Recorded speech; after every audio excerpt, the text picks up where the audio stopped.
Today I want the things to be as they are. You know, this mantra, it is bringing some memories of our retreats, usually Vipassana retreats, but it was very intensive. Indeed, people did not talk at all the whole time, the whole weeks or even months. So at the end, it was necessary to give some advice how to apply the wisdom of Buddha in our everyday situations. Because that's a different, very different condition when everything is done for you during the retreat and you go into family and job and kids or whatever. You know, very different situation indeed. Dynamic situations. So there was a set of classic advices, of course, but I was also adding something, some exercise from my own practice. Because I started some 50 years ago, alone in the Swiss mountains. I was practicing anapanasati, the mindfulness of breathing. That was the main object, which was working miraculously. But still, I was adding also some intuitive kind of practices, which were not really part of a Theravada tradition. For example, in the first part of my practice, I was quite often trying to put myself into shoes of anybody in any kind of situation. I was choosing usually some quite dramatic situations. How to bear that, how to adjust oneself into such situations. Like Jesus on the cross, try to imagine that one. Actually, the work with pain was quite an important part of my practice, especially in the first 20 years. Indeed. So this was kind of a practice in the first part of that long retreat. In the second part, it was this mantra coming into my practice. Today I want the things to be as they are. It's enormously powerful mantra. First, just imagining that kind of an inner setup towards the different situations of the life. But then, you know, adjusting, like if it could be the background of my mind, to live out of this kind of an inner mental position. It was mainly meant to stop the ego chatter, the criticizing mind, which always is dissatisfied with the situations as they are. Always criticizing something according to my view. You should be like that. You should behave like I should be different. Always starting with this negative setup of mind. Very unhealthy. It's not a really constructive position of the mind. The task of this repeated mantra in the background of the mind was to bring us up to the zero level, that we are able to accept the things as they are, or better to say, to be in peace with the things as they are. You know, I consider this to be the zero level necessary to bring something constructive, some betterment of the situation. Because if you are in the minus position of the ego, which always is rebelling against the things as they are, you are in the minus positions, not seeing the goodness in the things which is already there. Actually, attaining at this zero attitude requires indeed this kind of sensitivity and wisdom, primarily to see all the good things in the people around you, in yourself as well. You know, this should be the primary kind of a attunement of the mind.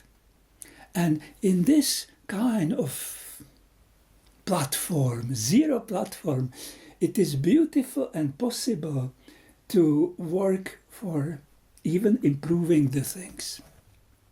So that was the primary function of this mantra. Actually, the formulation was purposefully exaggerated. Today I want the things to be as they are.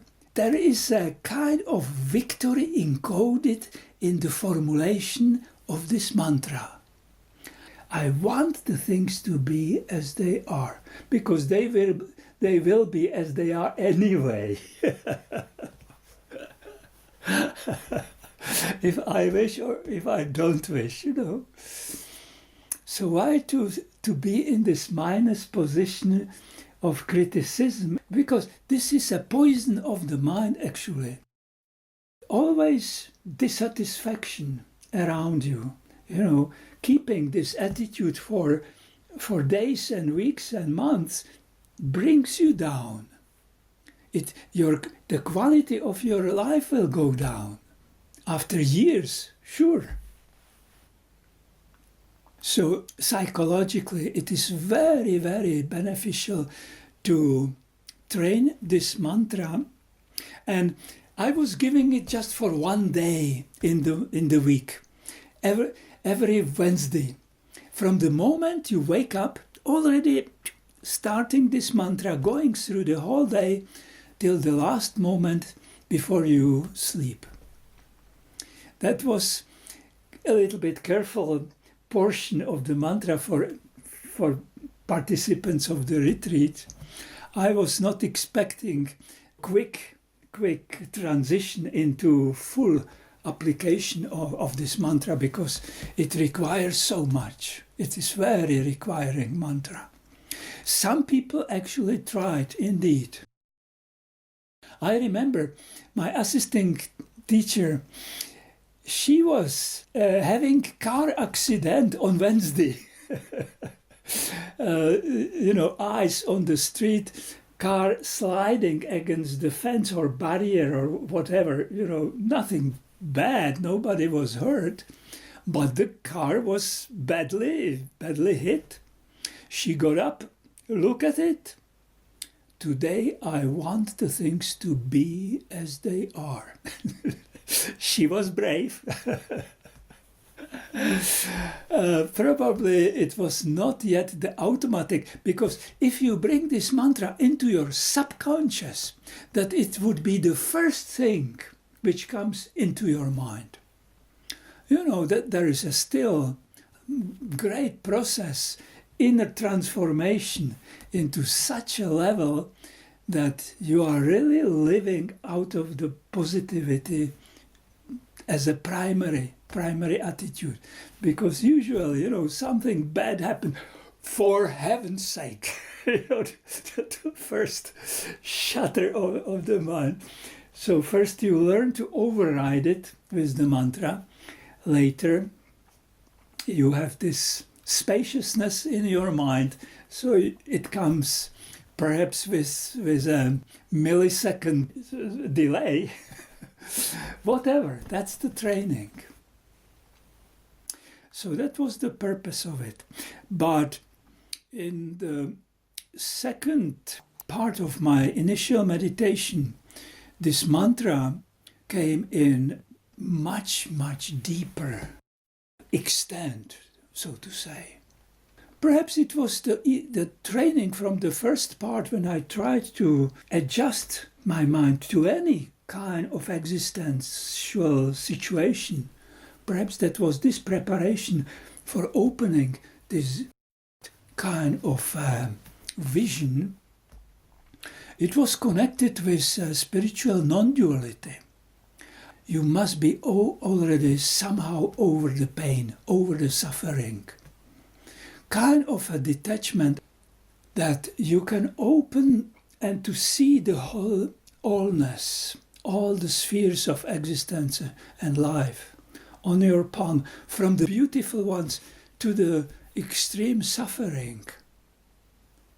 and to be at such a kind of inner aptitude, or how to say, today I want the things to be as they are. We know the Christian position in the prayer, in the Christian prayer, be thy will. This is a very clever or skillful position of the practitioners of Christianity. This surrender towards the God. Be your will as it should be, surrendering to that. But this kind of formulation puts you on the other side. Today I want the things to be as they are. And the things which opened at that level, seeing for the first time perfection of the allness. Actually, yesterday, already in bed, some thoughts running in my mind, I was trying to get into this position of mind. I was not successful. I was stuck in compassion, imagining, for example, the war in Ukraine. There are certainly also soldiers which are on spiritual path. Now they are forced to kill people on the other side. How is this inner kind of breaking of the things? I could not arrive at this high level of non-duality. Today I want the things to be as they are. This great aloofness comes from the clarity that suffering has its important role in one's own life, but also in the existence generally. The ego has this endless tendency to spread around like a grease stain on paper or a tissue, growing endlessly. So the suffering is also motivation, important part of motivation, in my case definitely, to get into the practice quite resolutely requires quite strong motivation. And in my case it was definitely suffering. So also seeing how the karma works, all these teachings, all these parts of the Buddha's teaching actually has the power to bring you into this kind of a wisdom position over the existence, over all spheres of existence. The balance of the allness, of the whole samsara, is extreme, but I wasn't able to arrive at that. I was stuck in the Brahma Viharas. In Theravada, we are beside the insight meditation and samatha meditation. Also, we are practicing the 4 noble inner attitudes.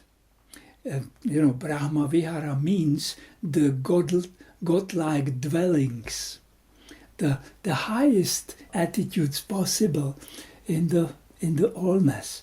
Metta, Karuna, Mudita, Upekkha. Loving kindness, compassion. Mudita is a sympathetic joy. But the most important is this 4th one, Upekkha, meaning exactly this kind of equanimity over all these ups and downs of existence. It is said that actually the equanimity includes all the 3 others. So, encountering the suffering of other people, the heart still rebels. So actually now we have summer retreat. So I'm planning 6-week intensive in practice to get really the full benefits of Buddha's teaching, whatever. It's a wonderful, it's a miraculous way. So many kind of inner transformations are possible.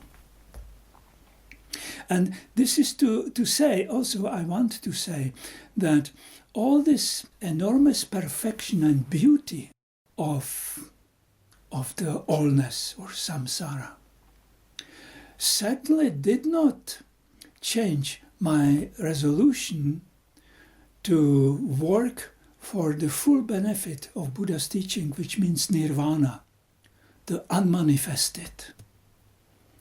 So, kind of a lecture I got from this first practice: when you really heal yourself, you will heal the whole world.